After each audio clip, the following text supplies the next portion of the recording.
দাদা এখানে খাবারের দোকানটা কোন দিকে? তুমি চেনো না, আমার সঙ্গে আইসো।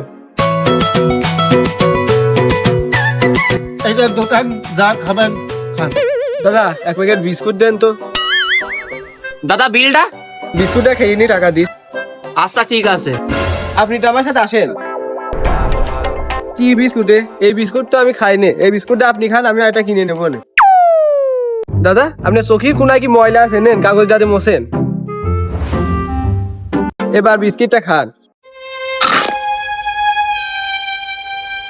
এই দাদা এই দাদা এই দাদা, তোর তো ভিডিও ভাইরাল লেগেছিস, তুই তো ফেমাস হয়ে গেছিস।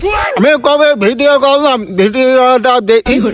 এই দেখ, আজ রাস্তায় একটা অসহায় মানুষের সাথে দেখা। সে বলল 2 দিন ধরে নাকি সে কিছু খায় না, তাই তাকে নিয়ে গেলাম দোকানের দিকে। দোকানে এসে মানুষটি বলল আমাকে এখান থেকে কিছু কিনে দেন। আমি 1 প্যাকেট বিস্কিট কিনে তাকে নিয়ে সাইডে গেলাম আর বললাম দাদা আপনি বিস্কিটটি খেয়ে নেন। মানুষটি বিস্কিটটি পেয়ে খুব কেঁদে দিল। আমার কাছে কাগজ ছিল তাই তাকে দিয়ে বললাম চোখটা মুছে নেন। আমি বললাম এবার আপনি খেয়ে নেন। এইভাবে আমরা মানুষের পাশে দাঁড়াতে পারি।